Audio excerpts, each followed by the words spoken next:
Hi, this is the Social Gelo with Angelo show. My name's Angelo. I'm a social scientist, surfer, martial artist, and a whole lot of other things. Coming to you live from Kasai City, Japan, the Social Gelo with Angelo show. Hey, what's up? Thanks for checking out Social Gelo with Angelo. If you want to support the show, really easy, just click subscribe on my YouTube channel. If you're listening to this from iTunes, just jump on YouTube real quick, look up Social Gelo or Google it, and subscribe to my YouTube channel. It's much appreciated. Today I'm interviewing Professor Ronnie Isaguirre. He is a martial arts instructor. He's a Kajukenbo martial arts instructor. If you're following the show, I'm kind of doing a small series here with a lot of my my training inspirations, I guess, people that have inspired me, as well as people who I know personally and I train with. So it was a really good podcast. I really enjoyed hearing his story. I'm not going to take up too much more time, so just check it out.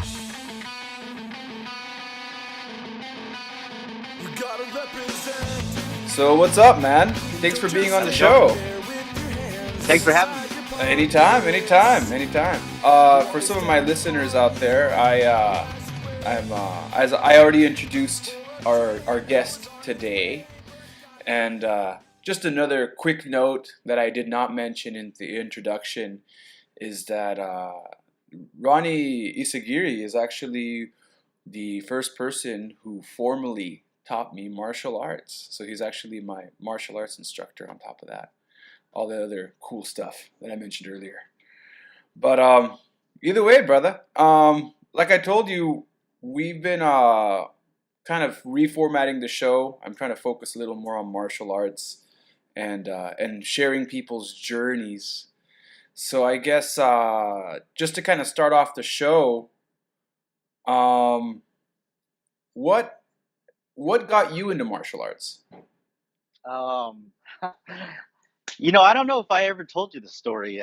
What got me started? I think I told you what got me into Kajukenbo, but as far as like my beginnings with martial arts, I was in grade school and I was always the smallest kid in class. So I would get picked on, and so I came home one day and, the kids were fighting and I didn't know how to fight or anything like that. So I was talking to my mom and she actually knew some karate. So she showed me a few moves. She showed me some blocks. She showed me how to punch and, defend myself. So I went to school basically, with that knowledge, and I tried it out. I actually tried it out on my best friend in school, which is which is really sad, and I felt pretty I'm like powerful, like I was in control, and it was sad because it was my best friend, but we were going at it in front of our classmates and everyone's screaming and and then they started trying to tell me how to fight. And it's like, well, my mom taught me how to do karate. They're like, oh, you need to put your hands up. You need to do this, you need to do that.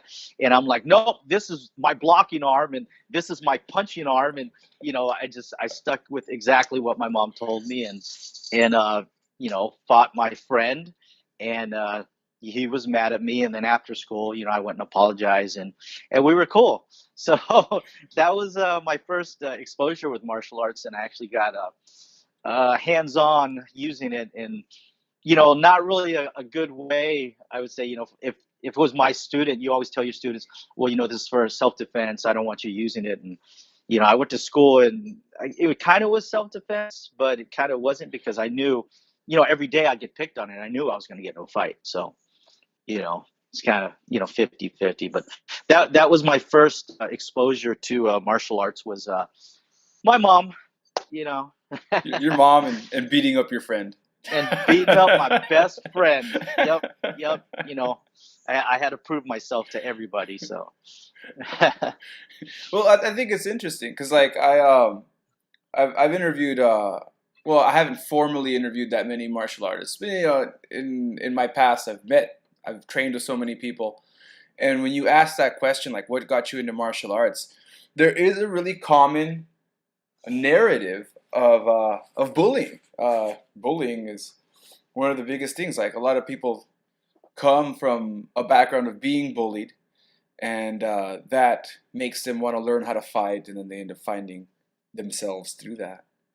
So, Hmm. so your mom taught you a few Some blocks, moves, some yeah, moves, blocks and some punches moves, and kicks, yeah, some moves. and then from there, what would you say was the first style that you formally started training in? Well, it was Kajukenbo was the first first martial real martial arts that I was exposed to. I guess I got to tell you the story because it's I know we're going to get into it. Why I started Kajukenbo or how I started Kajukenbo. So shortly after the that bullying incident and fighting my best friend and learning a few moves from my mom. Um, I we used to watch black belt theater and kung fu theater. They don't. I don't think they show that anymore, but they used to have that, and I used to watch it, and it was Bruce Lee week actually.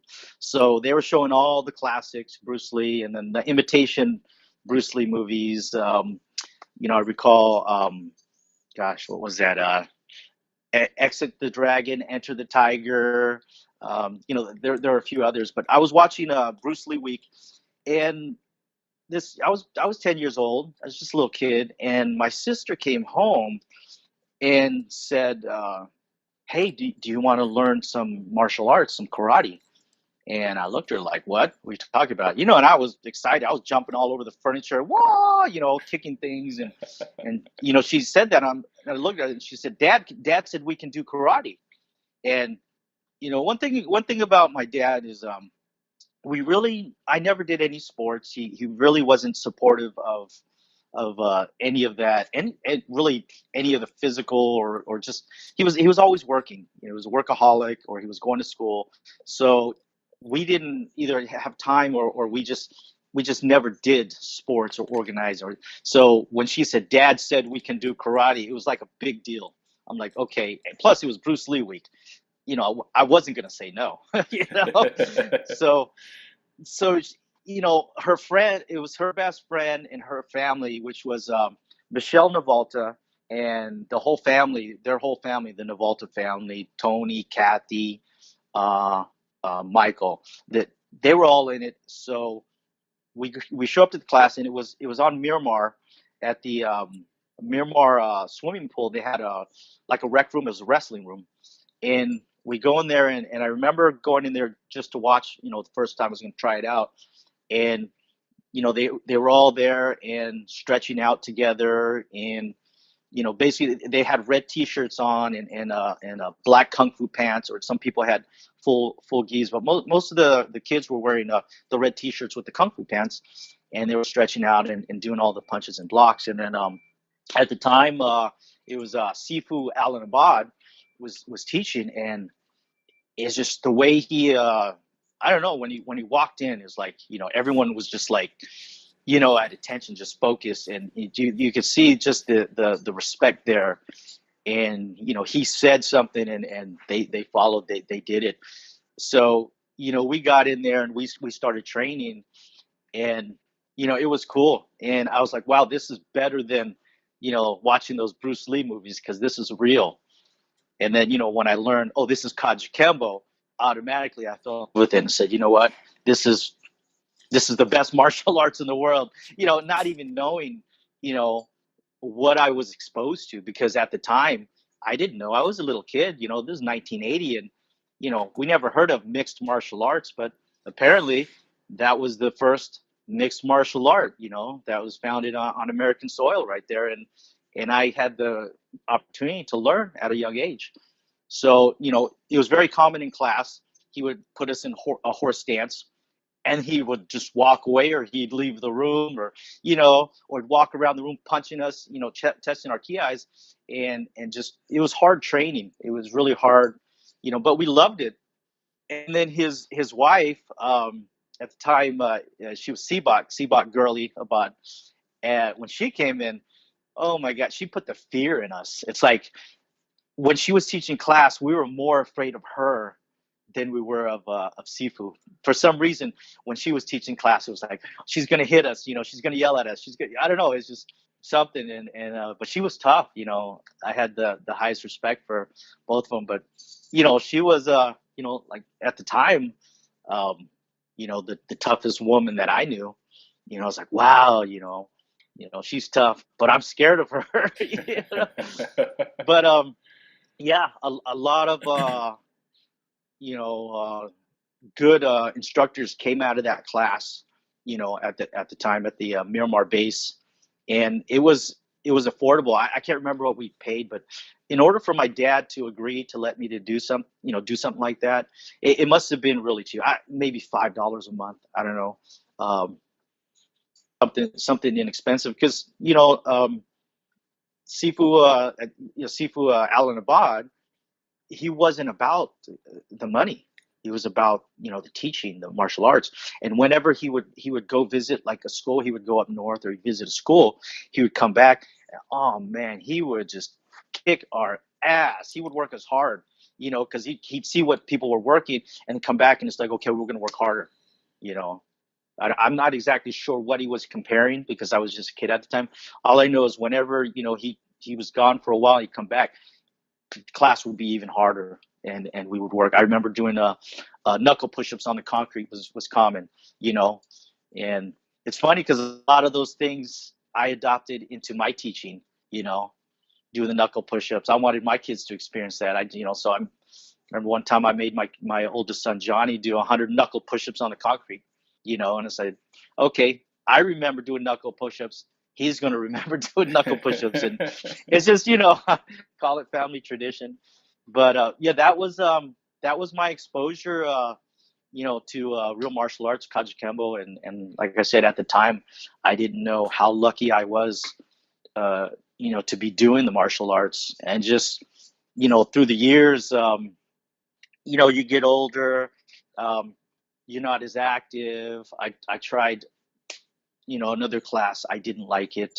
It was always Kajukenbo. It was just for some reason it was just in my blood. It's just I just always had to do it. I couldn't accept anything other than Kajukenbo, and I would say, yeah, I'm a Kajukenbo man. That's what I do, breathe, and then you're a Kajukenbo man too, so Yeah, the yeah. philosophy, and the opportunity you have, because you don't have to limit yourself. If I No. was taking Taekwondo, then that's all I would be doing, and I couldn't go outside the lines. You know, Yeah, there's a and lot of boxes, right? A lot of boxes. yeah, boxes. And And then stylists. Like when I meet, especially being in Japan, I meet a lot of stylists. Like mhm. they're very traditional, so this is the style they practice, and deviating from that style is sacrilegious. Like Yeah, yeah, if you are studying karate, and you're not just studying karate, you are studying this particular brand, Dajun Ryu, whatever, then going and doing Kyokushin, which would still involve punching and kicking, and probably the same rules would be, that's no, because they're kicking with their right leg, and the other people are kicking with their left leg, and we don't kick with our right leg here. So, uh, you know what I think. You know what I think about that. yeah. Well, so kind of going back to your story, how old were you at this point? Like, No, I I was know you said you I were was young, but yeah, I was 10 years old. you're 10 years old, and Yeah. and I've talked about Kajukenbo before to my listeners, and I've mentioned about how its roots in Hawaii and how it is the original MMA. Um, I know some people on the internet might beg to differ or say whatever they're going to say, but the more I dive into MMA, because I kind of went the other way out, I found Kajukenbo very similar to you. I found Kajukenbo, that was the first formal training I did, and I was really heavily influenced by Bruce Lee, as you know as well. Hmm. Um, and the more I go out there, and the more MMA academies I visit in China and out here in Japan and now working with the Gracie Jiu Jitsu Academy out here, the more I see that Kajukenbo is the original MMA. Because again, since I started with Kajukenbo, and as you know, MMA wasn't popular back then. Now MMA is popular. I kind of did this full circle coming back to see, just to kind of on my own see what's going on. And the more I look into it, the more people I meet that have this philosophy. MMA is still evolving even now. The more I realize that everything that I was practicing, everything that I was taught, the approach and methods of Kajukenbo are MMA. They really are MMA.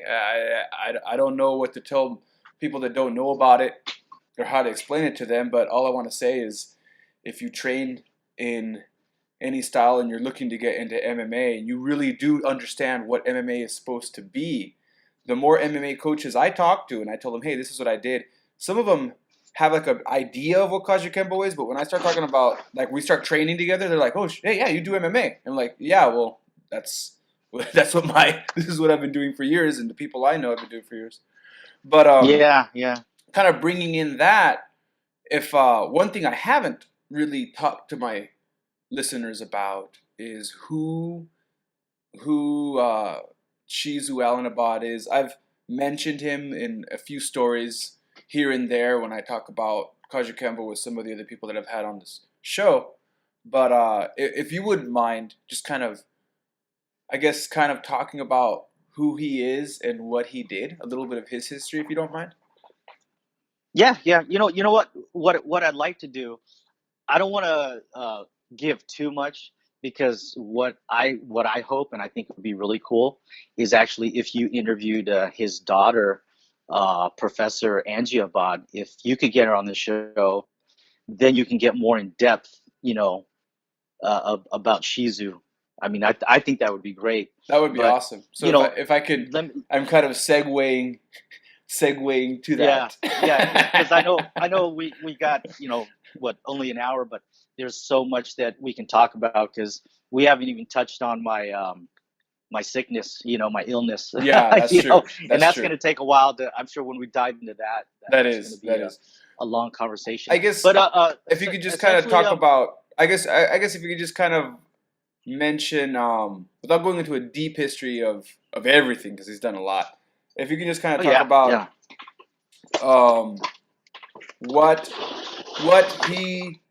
what he briefly how he's influenced Kajukenbo, like where is he in that giant tree of Kajukenbo and his relation to the founder Imperato. If you could just kind of go over that and how that affected your training, I guess, if we could do like a connection that way.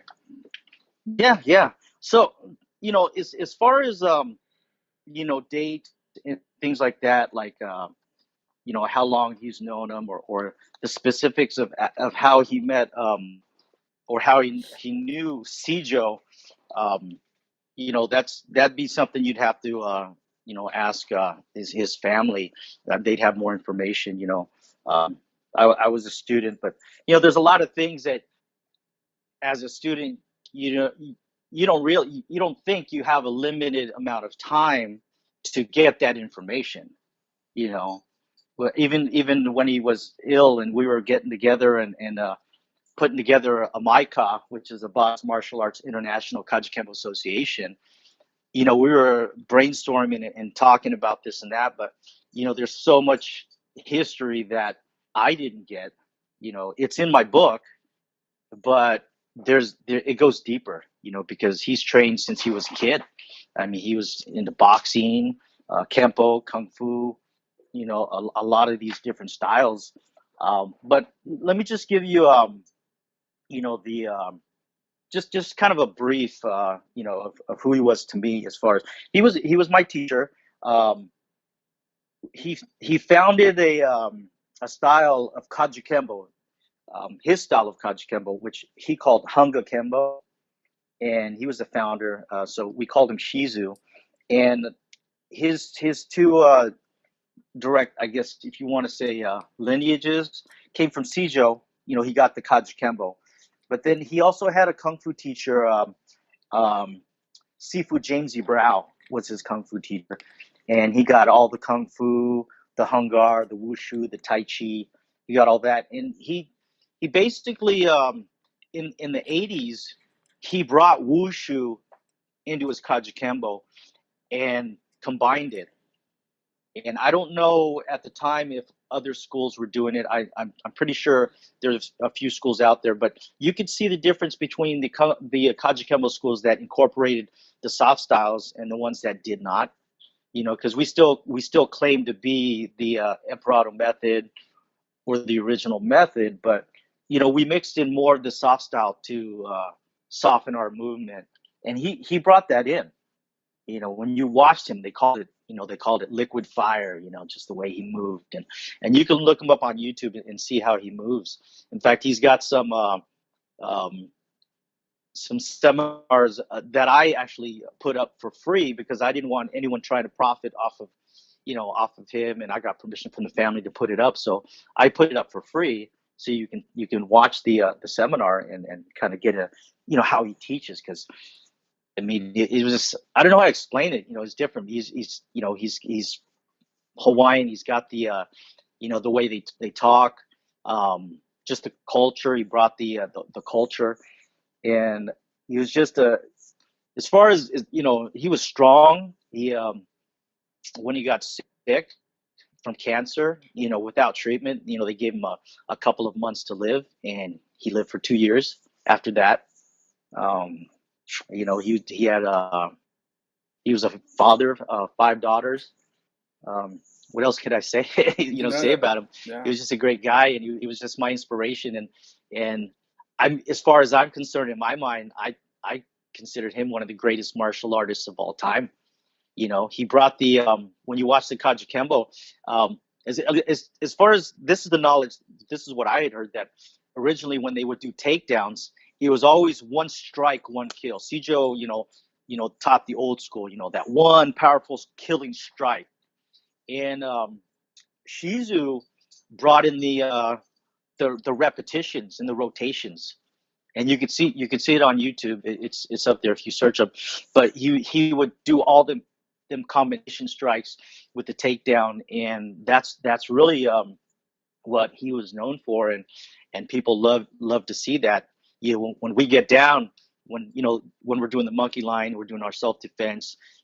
That's what they want to see. They don't want to watch us do forearms. I mean, we're really good at forearms, and I love forearms, and that could be a whole new conversation. Me and you, we can go on for days on because people talking smack about oh, forum's a waste of time. Don't do that. It's like saying, well, don't shadow box.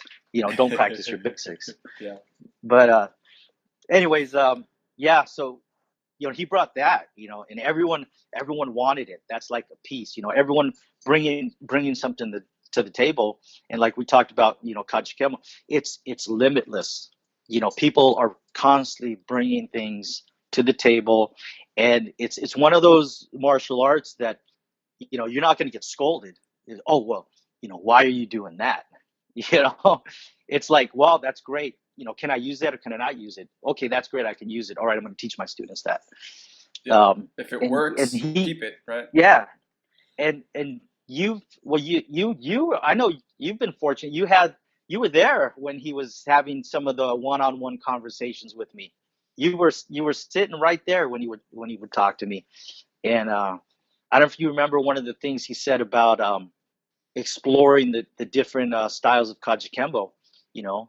Pick one and study it. And like, for example, you're doing jujitsu, which is one of the styles of Kajukenbo that's combined. you know, and he would back it.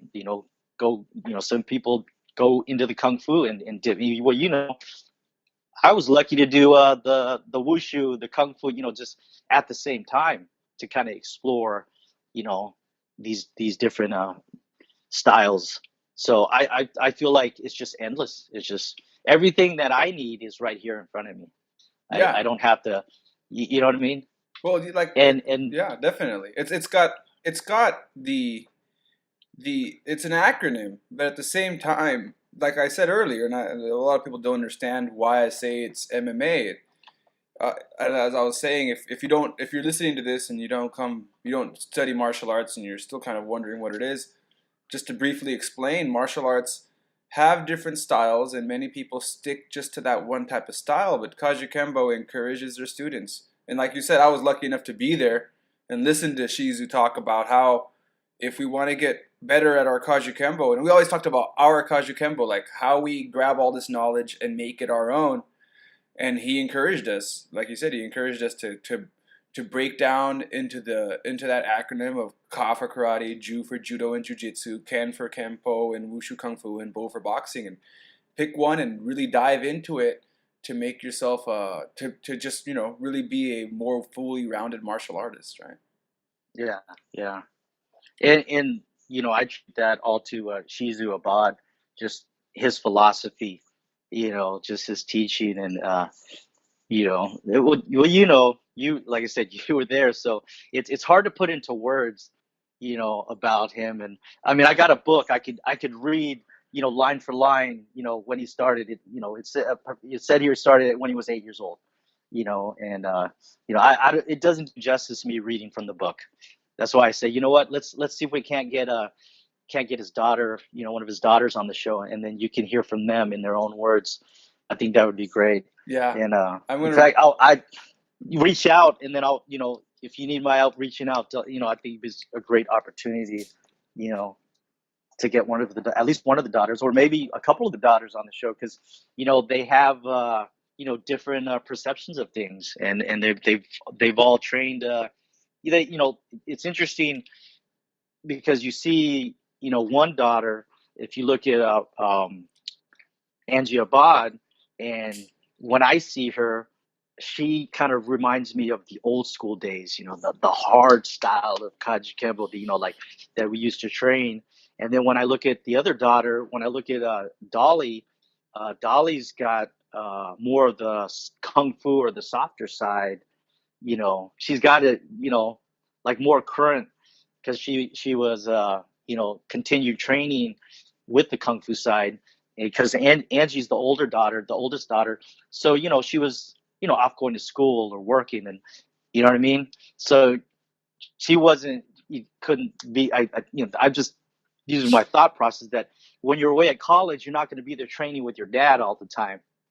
So a your younger sister would have more opportunities to train with So the family. it's more like they've kind of, well, again, like, and I think this has to do with that, and also the idea of, like we said earlier, about how Shizu throughout the years he changed and adapted, and he was always pushing to evolve in different Yes, yes. ways, and he always pushed his students to evolve in different ways. Like, I'm always talking about this to my students. Like, if you look at my Kajukenbo and I look at your Kajukenbo, there's going to be some similarities, but there's also going to be some differences because of the way we evolve and we grow. And people, like you said, people move, they go to college, they go to other countries. In my case, but with that, I think that's really, like, Shizu embraced that. Well, some instructors would cut you off, be like, "Hey, you're gone, you're done." Shizu wouldn't do that. He would say, "Go and grow and evolve what I've taught you, and grow that." And that's why you can see those differences even between his daughters, which I'm really looking forward to interviewing them and asking more questions about that. So yeah, and then just kind of going back real quick to my listeners who don't know what Wushu Kung Fu is. Wushu is a style of Chinese Kung Fu that it's kind of a general term. I've mentioned this before. It incorporates different types, because if you look at Kung Fu itself, there's also a lot of styles in Kung Fu. So Wushu is kind of a general term that encompasses several styles of Kung Fu. And you can look that up, Google it, and you'll learn a little more if that's something that you wanted to learn more about. I guess my next question for you would be, how did martial arts change your personal life? Um, well, obviously the bullying in the, it helped with that. As I got older, just training in the martial arts, I'd say the discipline, keeping me focused, that translates into every part of your life. I mean, really, that's why you have, parents bringing their little kids. They're trying to bring them at 3 or 4 years old. You know, they want their kids to get started because they want that. They're not bringing the 4-year-old, to come here and learn to fight. They like, oh, he needs to learn discipline. I want him to learn respect. They want him to learn all these different values that come with training in the martial arts. And if I can say that, you know, Kajukenbo has that, the traditional part has all those different aspects, of the martial arts, but a lot of the new school, you know, does not have that. They'll have the, like the MMA, like, because you mentioned coaches, coaching boxing, a boxing coach, a wrestling coach, but they're not going to sit there and they're not going to teach you how to, bow and respect and have some kind of history there where, traditional martial arts is going to have that. And that's one of the things that I love about Kajukenbo is, you have the tradition, but you also have that, it's limitless. And those values, I see those values are still important to this day. When I was a kid, they were important, and I still think they're important. And I just hope people just keep that tradition going. But yeah, and I would say the martial arts, changing my life. It's if it wasn't for martial arts, which we're going to get into my sickness, but martial arts helped me, with my sickness. It actually it helping me beat this thing. We'll talk about that real soon. All right. Or actually, we can talk about that now. Okay. If you want to, I know just explaining what it is. I guess if you can start with an explanation of what it is in a way that people can understand it. I guess. Okay. I'm sure you've gotten lots of practice with this because I'm sure you get asked this all the time. Yeah. And actually, today is the 1 year. It's 1 year. Last year, I got my first treatment, my first infusion, IVIG, which I didn't respond to. So let me explain what I have, and then the treatment and what happened with me. So what I have, it's an autoimmune condition, or if you want to call it autoimmune disease, called CIDP, which stands for chronic inflammatory demyelinating polyneuropathy, and it's very rare. Less than, what do they say? Less than 10 people get diagnosed per 100,000 each year. It's basically what it is you think of autoimmune. My body's immune system is going after the myelin, or the insulation sheath, the insulation of my nerves. And just a general term, nerves work like wires with, running electricity. These wires run through your muscles and send signals so you can, fire and flex your muscles. And without your nerves, you can't move, basically. So what it does is it makes you weaker, or you get tingling, numbness, things like that. And the treatment, the IVIG, is the first treatment. It's the normal treatment, the first thing they give you. And basically, it's immunoglobulin. They give you donors blood plasma, and it slows down your immune system, so your immune system doesn't attack the body. So I ended up getting diagnosed last year of January, and February I got 1 year ago I got my first treatment. Then I got a second treatment the next month, and I started getting weaker, and I thought it was normal. I didn't know, because they said every person's different. I got weaker, and by the time I was ready for my third treatment, I was already in a wheelchair. I got weaker, and then I ended up in the hospital, and I got a plasma exchange, and they filtered out my blood, and my blood pressure dropped twice, really low. I mean, it was super low, and it was really bad. So they ruled out I couldn't get that treatment again. And when I went home, I started on prednisone, which is a steroid, and that helped a little bit. But at that point, let me just back up a little bit, because I told you get numbness, you get tingly, you get weakness. Well, what happened to me, I got to a point where I got so weak, and my whole nervous system, something happened. It just crashed, and I lost use of my arms and legs, and just different functions. It's like someone reset my whole nervous system. If if I try to make it simple for you to understand, they control alt delete, like a computer, but they did my nervous system. Something happened, and I couldn't even feed myself. That's how bad it was. I mean, I had to be assisted like on everything. I couldn't go to the bathroom. I couldn't shower. I mean, it was hard. And after I came home and started the prednisone, I started getting a little bit back, just a little bit. It was slowly recovering. And then I got an infusion of this medicine that's actually not FDA approved for IDP, but it works because a lot of the symptoms are the same as MS.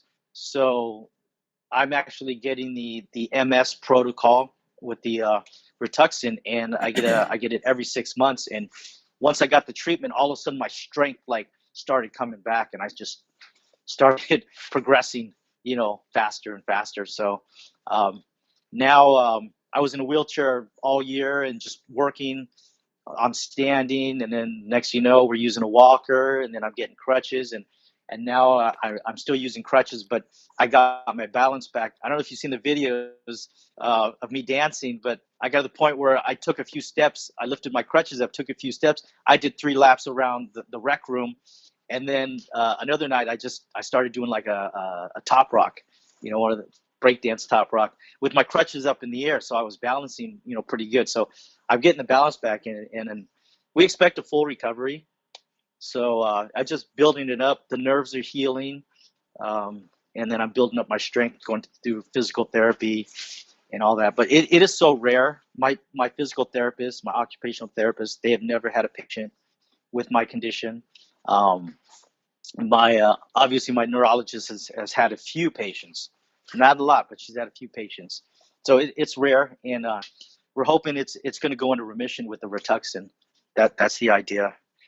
So, but that's what it is. And martial arts. I know you're going to ask me a question about martial arts, but let me just say that Kajukenbo, and I got to give credit to my my crew, Spectre crew, and the b-boying or the breakdancing, because that's also a big side of it. But the Kajukenbo philosophy, and basically, because you're a Kajukenbo man, you know, you know, you get your ass kicked, you get knocked down, and then you get back up and you try harder, and you don't quit. And that's how I looked at this sickness. Said, I'm not going to quit. I am not going to let it beat me.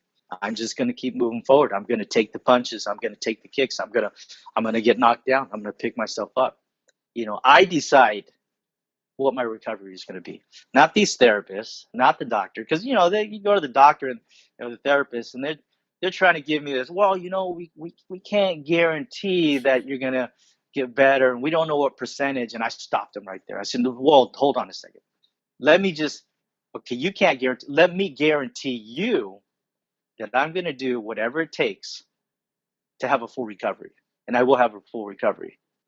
And now they're amazed, and they say it's my attitude. It's the way I think. And I said, well, you know what? It's just the Kajukenbo way, because you know how hard it was to get a black belt. Yeah. You got to put your time in, and you got to take a beating. If you got a Kajukenbo black belt and you've never been hit, then as far as I'm concerned, you're not a Kajukenbo man. Yeah. You might as well go down the street to Jack in the Box and try to buy your black belt there, because Get your you got to get hit. Get You your know what I'm black saying? get your black belt in the Happy Meal. Yeah, exactly. The McDojo or something. I mean, or go online and or just print out your own damn certificate. But yeah, you're gonna take a beating, and I took a beating. There have been times where I laid in this bed and I couldn't move. I couldn't, I mean, you just picture. You can't move your arms and legs, and you got to call. I gotta go to the bathroom. I gotta wake up my wife. I gotta call her, just so she can help me. Use a urinal. And I feel so bad, waking her up, twice in one night, and she's got to go to work the next day. But that's just sitting there feeling helpless. But I'm like, you know what? I'm not going to be helpless. I'm going to push forward. So I'm real happy with my recovery, and everyone's real happy with the recovery. And you've been seeing the videos, but martial arts just it doesn't just make you strong physically, but mentally and spiritually. We say body, mind, and spirit, and I'm applying that philosophy, to my life, to the sickness here, and Well, there you go. I think a good way to for my listeners to understand what you're going through, because I had to I've researched your disease and read article after article to try to figure out what you're going through. Because I Hmm. mean, since I'm not personally there, I can only see what's going on the videos, and I was getting terrified there for a minute there. I almost dropped everything just to go, because I thought I was gonna lose you. To be honest, for a little while there, I was really freaked out, and I'm really happy to see you recover. The only stuff I found online was multiple sclerosis, and for those people that Hmm. don't know, you said MS earlier, and some people know Yeah, what yeah. MS is, some people don't. Multiple sclerosis is a disease that pretty much affects all of your brain, your spinal cord, your nerve system, your eyes. It pretty much shuts down your body from the outside in, and eventually the person becomes paralyzed, and they eventually can't support themselves, and they eventually pass away. And I was really scared, man. I was really Yeah, yeah. scared. CIDP is you don't get the brain lesions, but all the other peripheral, all the other symptoms are exactly the same. So I was scared too. I'm not gonna lie. I'm not scared now, but I was. There was a time where I was, I would be laying in bed and I wasn't sure if I was gonna wake up the next day. You know? Yeah, Well, I'm glad you did. yeah, yeah, And I'm yeah, really proud of your recovery. I'm going to include, if you don't mind, if you have some footage of that, you can send it over. I'm going to include that. Watch them yeah, yeah, yeah. put that in there too. So one thing I wanted to say because the CIDP, even though I was diagnosed in January, it actually started in October of 2017. Um, my right foot, I woke up and my right foot was asleep. And then my left foot fell asleep, and then my left hand, and then my right hand. So that's how it started. Is like they were just asleep. They were numb. And I went to the doctor right away, and I was misdiagnosed. So I waited a few months to go back in. When my calves started going numb, it started moving upward. But I competed in Professor Angie's tournament with when my foot was numb, and I could send you that footage as well if you want to post any of that footage. Yeah, I Um, I definitely. have that handy. So I was competing with the condition, and I'm recovering now. And I told her in April, because her tournament is in April, that I want to compete, and so I'm pushing hard. I'm doing everything I can just so I can get out there and just get out on the floor. I don't care how good I am. I'm gonna do my best. Just do my hardest out there and just see where I can go. But with time, I set goals for myself. But my main goal is each week just to get stronger. No, not moving backwards, just always moving forward. And it's been like that every time I go in and they do grip strength and they test me, and you've seen the videos. I'm always doing something, and you know I think it's amazing. I amaze myself. I'm just like, oh my god, I'm doing it. I can't believe it. No, your I'm progress doing is, it. I'm yeah. doing it. Yeah, I yeah, watching your videos, I'm just always amazed as how much, like, because you post them every week, and sometimes I'm checking the dates on this. I'm like, did a month? Is this like from that? Did a month go by? Because like you went from, I remember one of your videos you posted online. You went from saying like that you can barely move your hand, and that you were like, you were still in your wheelchair at this point, and you were saying, hey, I can finally eat with my hands again. And like within a week or two, you were standing up out of your wheelchair, like you were touched by one of those evangelists or something. You know what I'm yeah. saying? So yeah, the recovery is just amazing, and every week you keep doing Yeah, even more. yeah. And when I saw you, And I'm not trying to sound I don't want to be arrogant or anything, but what it's all me. What you put into it is what you get out of it. Isn't that what we tell our students? yep, What you put into it is what you get out. And that's what I tell myself when I'm working out. And that's why I asked a good friend, one of my students and coach, he's a wrestling coach, um, to coach me when I go to my therapy sessions, because I want to be pushed. I want to, I don't want to walk out of that therapy session, feeling good. I want to be exhausted. I want my muscles to hurt. I want to be pissed off at my coach. And he does that. And he can get away. That's why I chose him, because he can get away with pissing me off. You know what I mean? And you understand where I'm coming from. When you're constantly being pushed, and even if you don't like it, sometimes I don't want it, but that's what I chose because I need it, and he knows what I need. So that's why I said, okay, you know what? Let me get a coach involved. So he's just constantly, you come with creative ways, and he's just there for it. And then I got just such a great support system. I mean, I've got you, I've got my Ohana, I've got my b-boy crew, Spectre crew. I've got my family. I mean, just there's so many just positive, vibes coming everywhere, just from every direction. Just and that really just keeps me going. Well, that's what it is, though. And like a lot of people really, when you look at research studies in psychology, right? And they talk about how they gave placebo medication to people to help them with whatever type of mental illness, or sometimes even in scientific studies with actual illnesses, they gave placebos and they find 30%, a 30% placebo effect. People getting healed off of nothing. And really, it's not nothing. What psychologists say is it's not nothing. It's the idea that it's the belief, right? The belief. If you really believe in something, that's people, like you have a 30% chance. You can add, statistically speaking, you can add a 30% success rate to whatever amount of success you may already have going for you. You can add that much more by just believing in yourself and having the kind of attitude that is carried through martial arts, right? Having that spirit, Mm-hmm. that connection to the mind, body, spirit. If your mind or your body is breaking down, you can always use your spirit to repair the other two. And that's awesome, man. That's awesome. We're almost close to our wrap up, but I do want to come back to one thing. In Kajukenbo, it's very different from other schools where you just get a black belt, like you said. You earn it, you fight for it, you get your ass kicked for it, and you get back up and you keep fighting.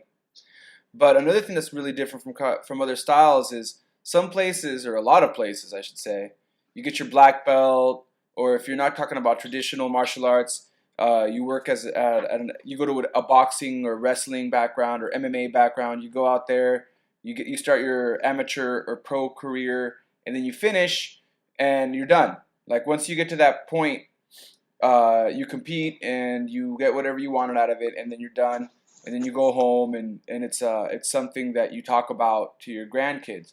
But Kajukenbo is a little different in that your black belt is like, to quote, I think I'm quoting Shizo on this one, what your black belt's just the beginning. You get your black belt, and then you're on your way to a new journey. And that journey, a big part of it is giving back to your community and teaching. Mm-hmm. So what made you, when you found that out, because I didn't know that, like I was training under you, I just wanted to defend myself on the street. Like I wasn't even in it for the sports side of Kajukenbo or the MMA side of Kajukenbo. I was doing it because, where we're from, there's people jumping people and shooting each other and stabbing each other. And I wanted to make sure I wouldn't get caught up in all that. And later, training with you, you told me, I started realizing when I got my brown belt that this is becoming something more than just me learning how to fight and not give up and defend myself and be a better person. This is going more towards teaching, and I had to process that because I never knew I was going to be around to this point where all of a sudden I'd be teaching, and then I had to kind of process what that was going to be like for me. But I'm wondering, how was that process for you? Like, what made you decide to say, okay, this is something that I not only want to do, not only want to train in, but I want to teach? Well, I've always known that I wanted to be a teacher. Since the beginning. It wasn't one of those. I'm training to be a badass. I want to win tournaments, things like that. And then one day it just clicked for me. You know, I wanted to teach straight. I was a white belt, and I knew, someday I want to teach this. I wanted to make Kajukenbo a household name because, when I finally realized how rare Kajukenbo was, I wanted to just spread the knowledge, not for me, but I don't know, just the love for Kajukenbo because, people heard of Kung Fu and they heard of Bruce Lee. That's you know, now that, MMA, boxing, I wanted people to Kajukenbo, oh yeah, I know what that is. I wanted them to know. And I wanted to be a part of that process of spreading the knowledge. So initially that was my goal before I got a black belt was to go out there and help spread the knowledge because you could go look in the phone book or try to find a martial arts school and you wouldn't find Kajukenbo because it was in someone's backyard or in the garage, and there weren't that many teachers out there. So, but now there's a lot of teachers out there. We have a lot of good instructors out there. And, you know, as I told you in the past about passing on the knowledge and giving back, we're black belts in life. We're not just, you hear people say, yeah, I was a black belt. I got a black belt in Taekwondo. Yeah, or I got a black belt in Taekwondo. And I just look at people like, you know what I mean? Oh, so you spent 10 years or you spent 5 years, you worked your ass off to get that black belt so you could quit? That's like going to college and getting a college degree. I got my college degree. Okay, I'm going to go work at the Boys and Girls Club or I'm going to go work at McDonald's. You know what I'm saying? It's just like, why would you invest that time and effort, especially in something that is special that you could give to someone else?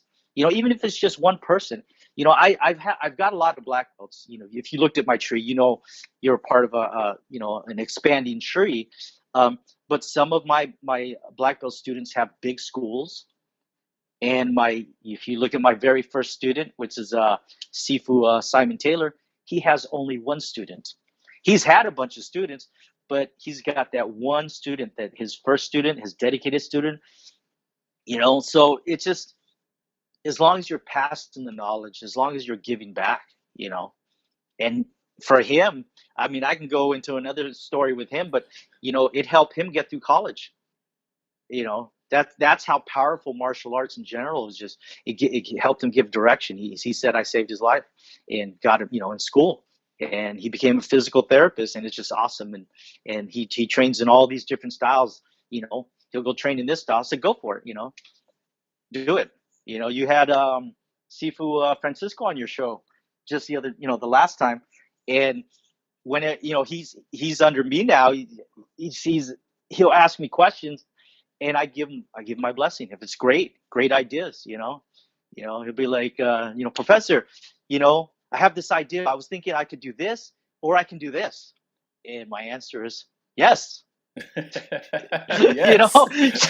Shaking my head, yes, meaning do both. Yeah, do both. Why limit yourself? And it's just how I am when I teach and the funny things I say. Yeah. I don't know if I should mention the first time we met. I mentioned it in the show, but go ahead and tell them. Yeah. Tell them. I asked you what is Kajukenbo, and what was your response? You said before you knew it was Kajukenbo. Oh yeah. You said you were testing me. I remember you were testing me because you had read books and you trained with different people and you had a knowledge, and you were asking me about sticky hands and you were kind of surprised I had knowledge of that. So you asked me, what style of martial arts do you teach? And I looked at you straight in the eye and I said, well, you see that tree right there? And I pointed to this tree branch. I said, put it this way. I can get up there, break that branch, and whoop your ass with that tree branch. That's the style that I teach. And you know what I loved about that?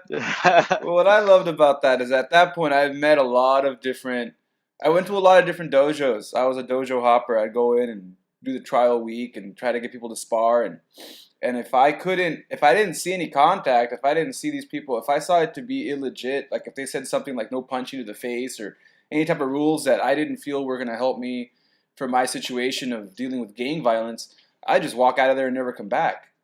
And if I asked them the same question, like what style is this? Oh, and they gave me some long story of some legend and start talking about someone who came from some other country and they're using chi and whatever.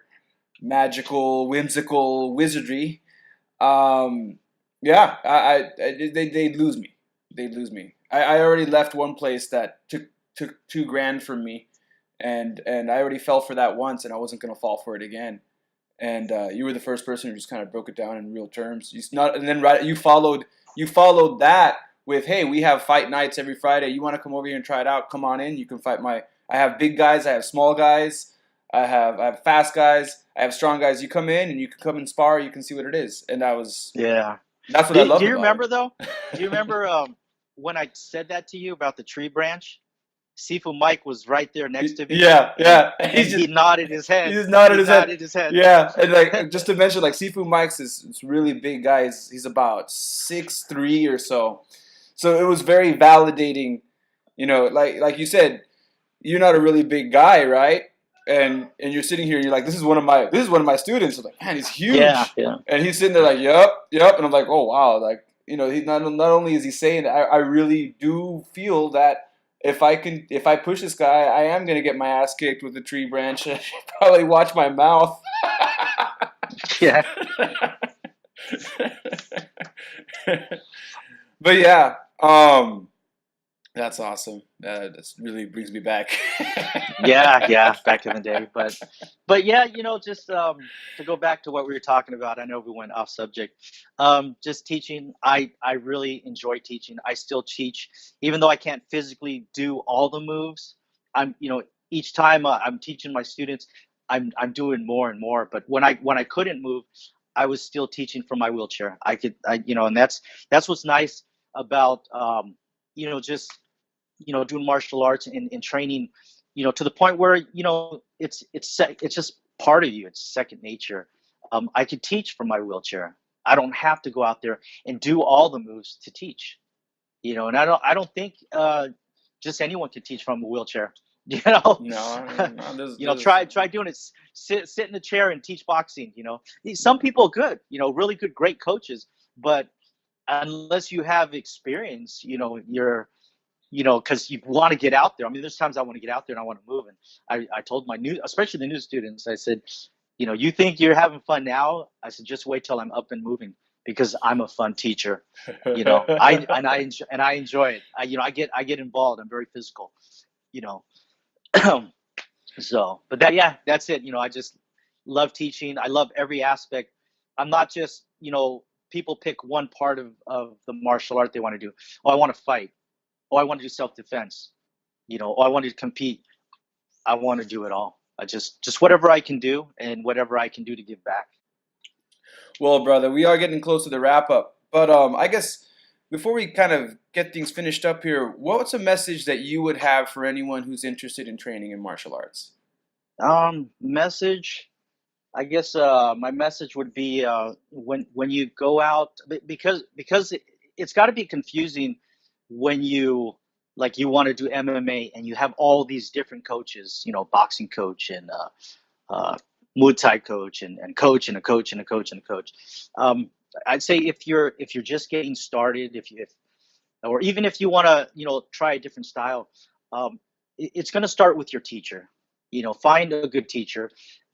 Style is I think style is not important.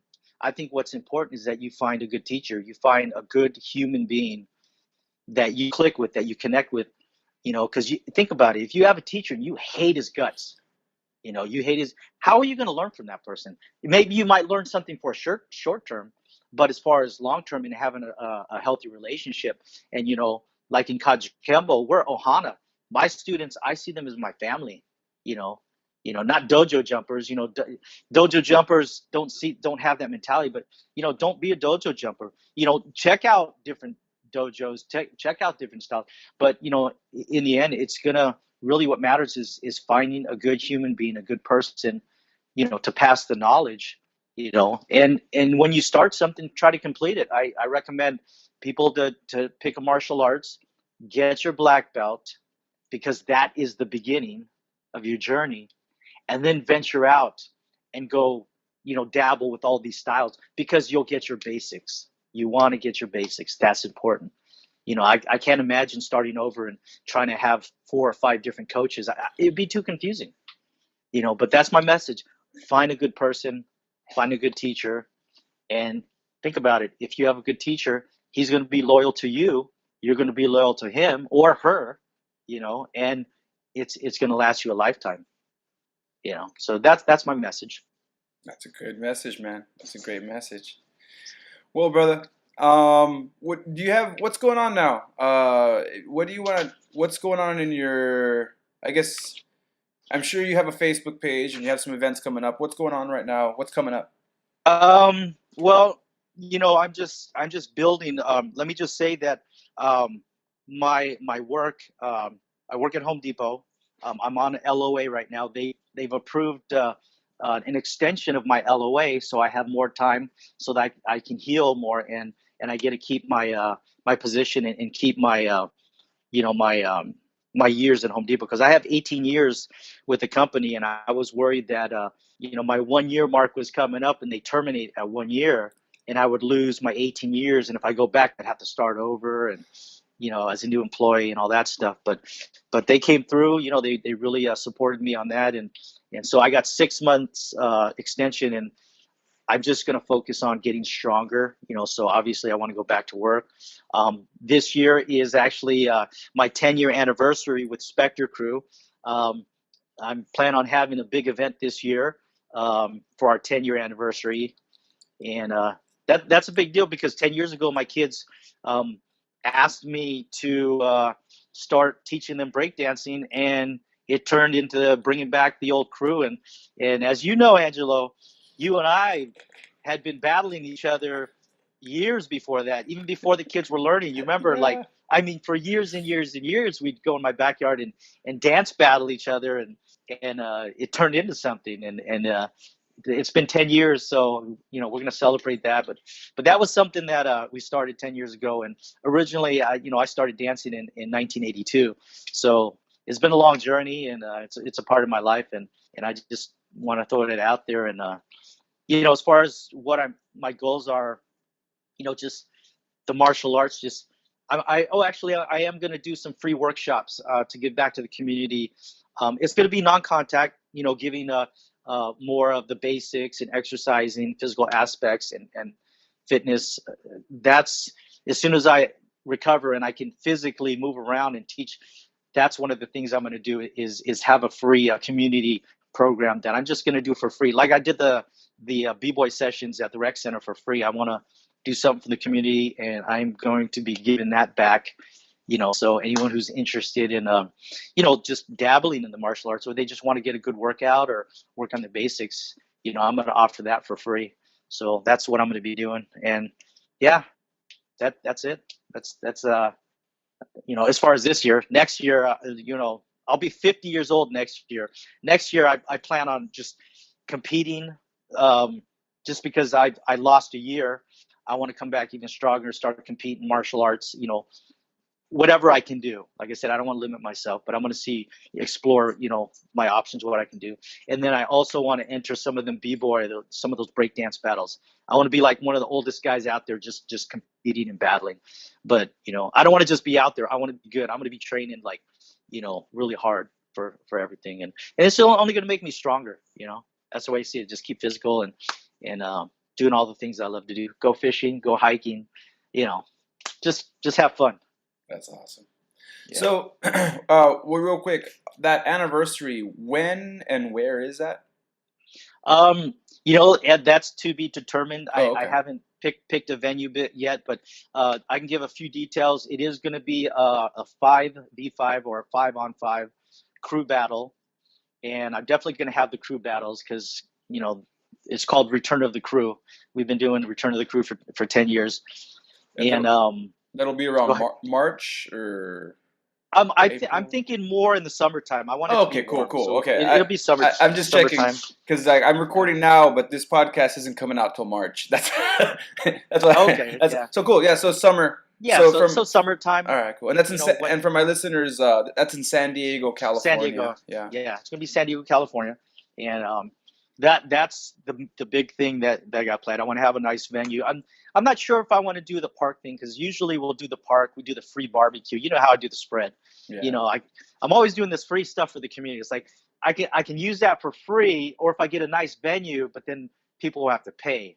Yeah. So it's kind of like, do I want people to pay, or do I want to give it for free? Because when I give it for free, I pay some out of my pocket, but I look at it like a big party. When you throw a party at your house, you spend that money on your food, for catering, and your family and your friends enjoy it. And that's the way I see it when I throw a jam. And it's more fun. Want the people, exactly. I want the community, the B-boy community, to really enjoy it and not have to worry about, I have to spend, $5 or 10, and they'll have an opportunity to battle, to enter the competition for free and win money.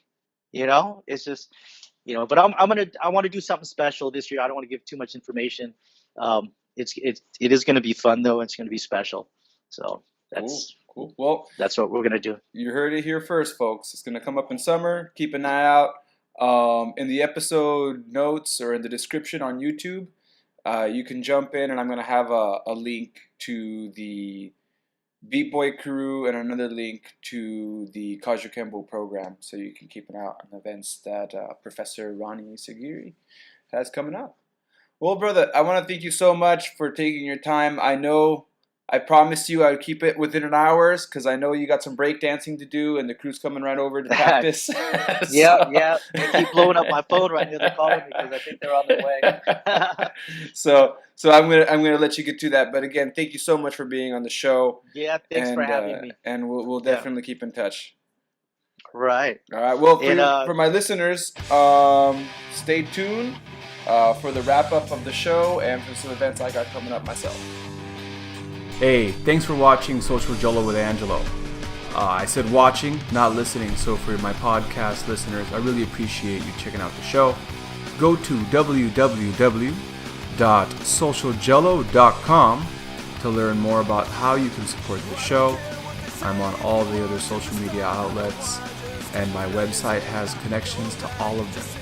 So please check that out, and thanks for supporting the show. Stay tuned till next time. Peace.